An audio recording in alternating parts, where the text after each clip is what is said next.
by Joey Cappeletti and Ed White. Associated Press. Jackson, Michigan, a judge on Thursday handed down the longest prison term so far in the plot to kidnap Michigan's governor, sentencing 3 men who forged an early alliance with the leader of the scheme before the FBI broke it up in 2020.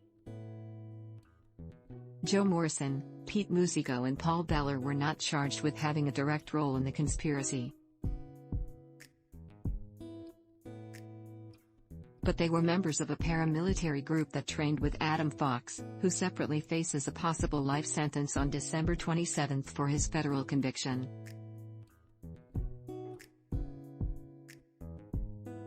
The trio was convicted in October of providing material support for a terrorist act, which carries a maximum term of 20 years, and 2 other crimes.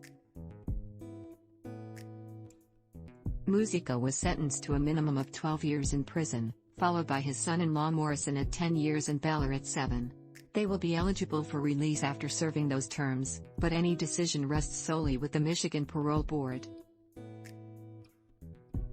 Speaking in a recorded video, Governor Gretchen Whitmer urged Judge Thomas Wilson to impose a sentence that meets the gravity of the damage they have done to our democracy.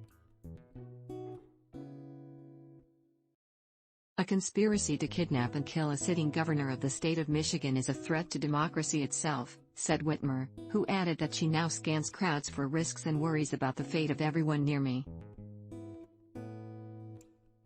Wilson presided over the first batch of convictions in state court, following the high-profile conspiracy convictions of 4 others in federal court.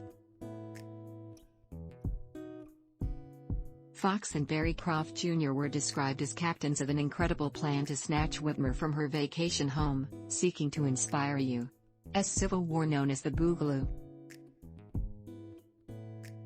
Whitmer, a Democrat recently elected to a second term, was never physically harmed.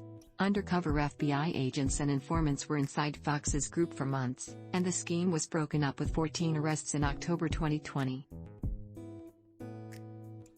Someone convicted of more than one crime in Michigan typically gets prison sentences that simply run at the same time. But Wilson took the unusual step of ordering consecutive sentences for Musico and Morrison, making their minimum stays longer. Besides a conviction for supporting terrorism, the 3 men were also convicted of a gun crime and for being members of a gang. Musico, Morrison and Bellar belonged to the Wolverine Watchmen.